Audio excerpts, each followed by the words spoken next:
સુરતના સારોલીમાં police station જ સંપર્ક વિહોણું થયું છે। 15 દિવસમાં ફરીવાર સારોલી ગામમાં પૂર આવ્યું છે। સારોલી પોલીસ સ્ટેશન જ પાણીમાં ગરકાવ થઈ ગયું છે। પોલીસ સ્ટેશન જવાનો રસ્તો પણ પાણીમાં ગરકાવ થઈ ગયો છે। પોલીસ કર્મચારીઓ પોલીસ સ્ટેશન ન પહોંચી શકે તેવી પણ સ્થિતિ છે। તો સુરતમાં ગઈકાલે મોડી રાત્રે અનરાધાર વરસાદ ખાબક્યો છે। 4 કલાકમાં જ અનેક વિસ્તારો પાણીમાં ગરકાવ થઈ ગયા હતા અને સારોલી વિસ્તારના દ્રશ્યો છે કે જ્યાં પોલીસ સ્ટેશન જ હવે સંપર્ક વિહોણું બન્યું છે, કારણ કે 15 દિવસમાં ફરી એક વખત સારોલી ગામમાં સુરત શહેર સહિત સુરતના ઉપરવાસમાં જે રીતે અનરાધાર વરસાદ વરસ્યો અને રેડ એલર્ટ આપવામાં આવ્યું, ત્યારે જે રીતે વરસાદ વરસ્યો તેને લઈને ફરી એક વખત પૂર જેવી સ્થિતિનો સામનો સુરતીઓએ કરવાનો વારો આવ્યો છે। ખાસ કરીને અત્યારે આપણે જે વિસ્તારમાં ઉભા છે તે સુરતનું સારોલી ગામ છે ને સારોલી ગામમાં આવેલું સારોલી પોલીસ સ્ટેશન જ અત્યારે લોકોના સંપર્ક વિહોણું થઈ ચૂક્યું છે। જો અત્યારે આપણે જે બોર્ડ બતાવી રહ્યા છે તે સુરતનું સારોલી પોલીસ સ્ટેશન તરફ જવાનો રસ્તો, અને હવે તમને એ દ્રશ્ય બતાવું કે આ રસ્તો તમે જોઈ શકો છો કે કેટલા ઊંડા પાણીમાં ગરકાવ થઈ ચૂક્યો છે। અને આ રસ્તા પર આવેલી જે પ્રિસાઇડ ઇંગ્લિશ મીડિયમ એકેડમી એટલે શાળા આવી છે તે પણ પાણીમાં ગરકાવ થઈ ચૂકી છે।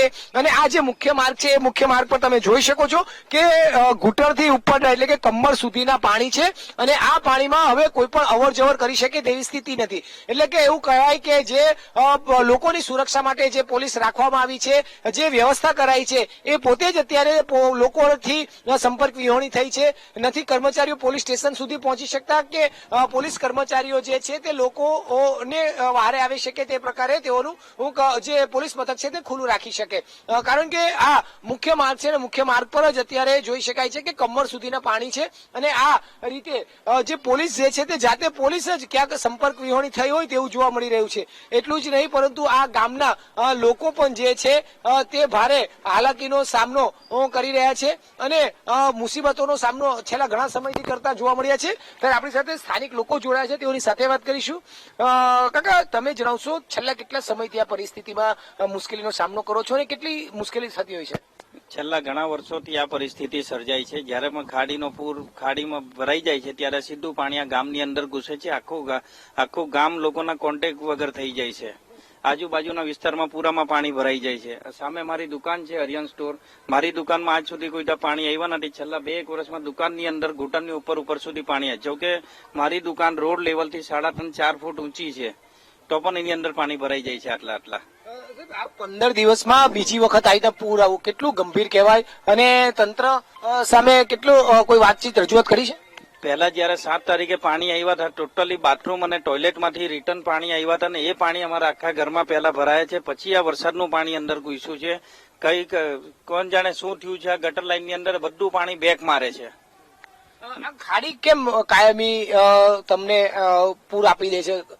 એક તરફનું સૌથી સમૃદ્ધ શહેર કેવા સિટી એટલે ગામ કહેવાતું સારોલી, એ આજે પૂરગ્રસ્ત ગામ તરીકે ઓળખ થઈ ગઈ છે। શું હવે શું છે, આવા જવાના પછાડીથી એક જે રસ્તો જતો હતો, આ નાળ જે આ હનુમાન મંદિરની બાજુમાંથી જે નાળ જતો હતો ત્યાંથી દુનિયાનું પાણી બહાર નીકળતું હતું, ત્યાં ગાડી હવે ઓછામાં ઓછું 7 થી 8 ફૂટ ઊંચું પુરાણ કરીને ત્યાં ગાડી રસ્તો બનાવી દેવામાં આવ્યો છે। હવે ત્યાંથી વાહનો અવર જવર થાય, ત્યાંથી પાણી જવાનું બંધ થઈ ગયું। બીજી વસ્તુ, ખાડીના કિનારે મોટા મોટા બાંધકામો થઈ ગયા, ખાડી ધીરે ધીરે સાંકડી થઈ ગઈ, તો પછી પાણી જાય ક્યાંથી? એટલે પાણી સીધું આવી રીતે ગામમાં જ આવવાનું બધું। એક વખત સૌથી સમૃદ્ધ અને ઉદાહરણ રૂપ ગામ આજે પૂરગ્રસ્ત તરીકે ઓળખ સ્થાપિત થઈ। હા, એ તમારી વાત એકદમ સાચી છે। એક ટાઈમ હતું સારોલી સણિયા કુંભારિયા નામ આવતું હતું કે સમૃદ્ધ ગામ આ 4 ગામ, પણ અત્યારે પૂરગ્રસ્ત ગામમાં નામ આવે છે એમના। બિલકુલ, એટલે લોકો પરેશાન છે, કેટલાક વિદ્યાર્થીઓ પણ છે। તમે જણાવશો આજે શાળાએ જવું હોય કે કઈ રીતની તકલીફ પડે છે? દર વખતે ચોમાસામાં આવી જ હોય છે। કાયમ આવું જ થાય છે, જયારે પૂર થઈ જાય સ્કૂલ કોલેજ જઈ શકાતું નથી, ઘણું પાણી ભરાઈ જાય, તેના કારણે દરેક વિદ્યાર્થીઓને તકલીફ થાય છે આવી રીતે।